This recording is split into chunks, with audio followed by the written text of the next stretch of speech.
What's up, guys? Welcome to another WWW documentary. I'm Caleb. I'm Adrian. I'm Alejandro. And I'm Oian. Our semester was divided into 4 units. Unit 1, 1700 Society, Spain and France. Unit 2, French Revolution and Mexican War of Independence. Unit 3, the Industrial Revolution. And Unit 4, Imperialism in the China and the Congo. Similarities and differences between France and Spain's government in the 1700s shows that they would take land and use it for their own personal gain. Both Spain and France were heavily into politics and Catholic religion. Spain and France had very powerful governments, which both King Louis XIV and Philip V both believed in divine right, which where the king believes that their power comes from God, and both ran the government as an absolute monarchy. The Spanish government was very into the transatlantic slave trade. Eventually, from a quote from the Spanish government, eventually the Spanish turned to African slavery. The shift was also influenced by the perception that Africans were more resilient to European diseases and more familiar with agricultural techniques than the indigenous population. They would use the Africans for them to mine for gold, metal, and any other natural resource.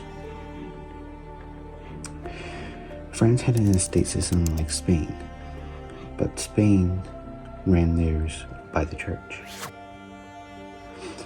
and France ran theirs by the king. Even though the clergy was the top of the French estate system, was still ran by the church. A quote from the Spanish government in the 1700s: despite the criticism, the Catholic Church also played an additional vital role in education and industrial life. The Catholic Church was ran by the French government for government, politics, and religion.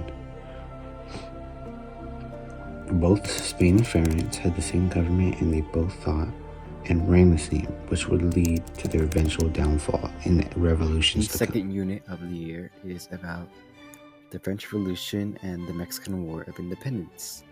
In the 1700s, France had a horrible way of treating its people. The king would pretty much abuse them by increasing their taxes and basically making their life horrible.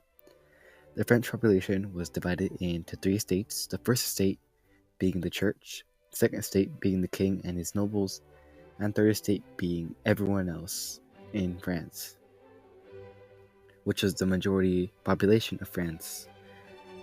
And they had a meeting with all 3 estates, in which the first and second estate went against the third to increase the third estate's taxes, in which the third estate responded by parting themselves from the other 2 estates and becoming the National Assembly, and which later they wrote the Declaration of Rights of Man, in which they said men are born and remain free and equal in rights. This idea, and as well as every idea in the Declarations of the Rights of Man, was pretty much the spark for the French Revolution. Later after that, they stormed the Bastille to get weapons, and later they won the revolution by beheading the King of France. A few years after that, Mexico had their revolution against Spain, in which Mexico was being ruled by Spain at that time, and Miguel Hidalgo, which also known as Father Hidalgo, rang a church bell and gave El Grito de Dolores to the people in Mexico, in which that was the spark for the Mexican Revolution. After that, Mexico struggled, but in the end came out victorious and got rid of Spanish rule in Mexican territory. Some similarities they have was that France and Mexico both fought because they had unfair rule in their country, because they didn't really have a say in what happened in control of their government. But a difference was about the revolutions would be that France fought because they wanted to overthrow the king's rule, and Mexico fought because they wanted to get Spanish rule out of their country. And both revolutions pretty much revolve around the Enlightenment idea of natural rights, because every human is born with natural rights. Doesn't matter anything, but they shouldn't be abused by a president, a king, or any kind of government. And both of these revolutions shaped of which the country is right now. Imagine you at 10 years old. What kinds of things would you be doing?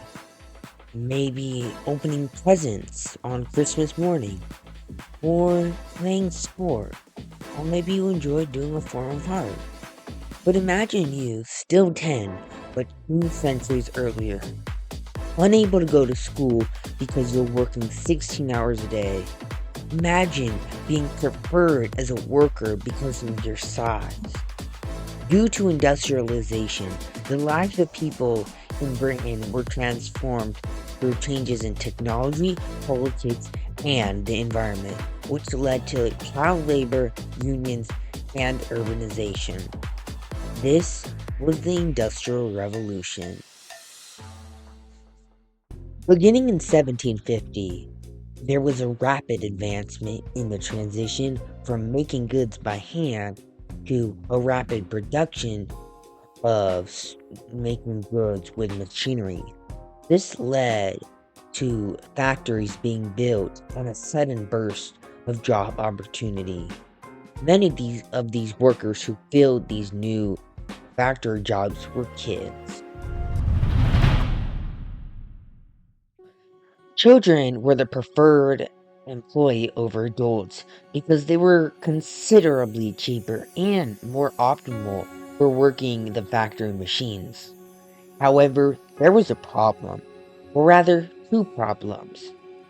An interview from 1832 following a British industrial worker states that when he was 10, he began working in the factories. The Sandler Committee asked Cooper his working hours, to which Cooper replied, "We began working at 5 in the morning and stopped at 9 at night. And we had just one period of 40 minutes in 16 hours. That was noon." This dangerous quote proves that William Cooper, along with many other children, were exploited from child labor. Yes! Unions, organizations that advocate for the rights of skilled workers, were quickly being organized in Britain. By 1871, trade unions had become legal. John Burns, an organizer from a strike in 1889, says, conquering himself, he has learned that he can conquer the world, capital, whose enemies had been the most ruthless oppressors. Burns' quote explains power and strength a union has, and proves the strength from working together.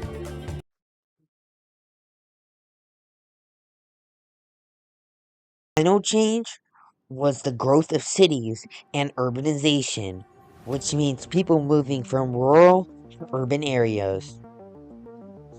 Because so many people moved to cities, a multitude of workers and families had to endure unsanitary conditions from slums, overcrowded buildings that people lived in. According to Frederick Engels' novel, The Condition of Working Class in England, slums were some of the grossest and disgusting places he's ever come across, proving the social inequalities that so many workers faced during the Industrial Revolution. Conclusion: there were many effects of industrialization, including child labor, unions, and urbanization. After industrialization in Europe, the age of imperialism started. Imperialism is the policy of extending a country's power and influence through diplomacy or military force. This year, we learn about two instances of imperialism in the Congo and China, and the effects it had on its indigenous people and how they resisted colonial oppression. In the Congo Free State, a personal colony of King Leopold II of Belgium that lasted from 1885 to 1908, we learn how he enslaved all of the native people and forced them to work just so he could make a profit. But we also learn of the many different ways they resisted. In the Kingdom of the Congo and the Congo Free State, it states the local peasantry was forced to go there every day to collect milk from trees when the production was ever slightly lower than required. The men of the Force Publique would commit a series of heinous crimes against the locals. The Force Publique would traditionally cut the lower limbs, hands, the feet, or even the heads of the disobedient. With this, we can understand how the indigenous people were treated and why they revolted. But how did they fight back? In resistance to imperialism in the Congo, it states, during the atrocities of the 1890s and 1900s, the Congo people rebelled against Leopold's rubber demand by ambushing his army units. More common strategies were of more economic in nature, such as desertion, migration, or withdrawing to remote places that were not yet under colonial rule. The people of the Congo tried their best to resist colonial rule, but with the weapons of Leopold's men, they were at a different disadvantage. Yet they kept fighting and eventually got their independence in 1960. But what were the motives behind imperialism? In a speech by King Boudin of Belgium, he says, when Leopold II undertook the great work that today finds its crowning, it is not presented to you in conquering, but in civilizing. Even after all the atrocities and maltreatment they did against the Congolese people, they still said it was for the better for them, and that the reasons were justified. Imperialism in China was different. In China, many European countries wanted to trade with China for their natural resources, like silk and porcelain. China was isolationist and wanted zero affairs with foreign countries. But European countries like Russia, Britain, France, Germany, Italy, Austria, Japan, and the United States didn't take no for an answer. And they kept pushing until they got everything that they wanted. They felt that they had the need to imperialize China, as it says in the quote, "We must openly say that indeed the higher races have a right over the lower races. I repeat, that the superior races have a right because they have a duty. They have the duty to civilize the inferior races. For some reason, they had a sense of superiority, resulting from them not taking no as an answer. Britain introduced opium, a very intense drug, to China, which got a lot of their population hooked. China tried to fight back, which resulted in the First Opium War. But Britain had just gone through the Industrial Revolution, so they were more advanced, so they won the war, which legalized opium. China, although taking a defeat, was still gonna fight back. In the quote, it says, it saw Chinese nationalists, who were known as Boxers, to rise up and fight against Western influence in China, as well as bring a stop to the spread of Christian missionaries. Through the military resistance of the Boxers, it resulted in more wars, where China lost, and lost even more power, but at least they tried. Countries choose to imperialize other countries for different motives. And through the Congo and China, we can see the different types of resistance against colonization, better understanding its causes and effects. Thanks again for watching our WW documentary, where we examine all 4 units we learned this semester. Unit 1, France and Spain, we compare and contrast the government and how different and inequalities of it. Unit 2, we learned how to compare and contrast the French Revolution and the Mexican War of Independence. Changes in the Industrial Revolution due to industrialization. Unit 4, the effects of imperialism on the indigenous people and how they resist it. And don't forget, you're part of history too.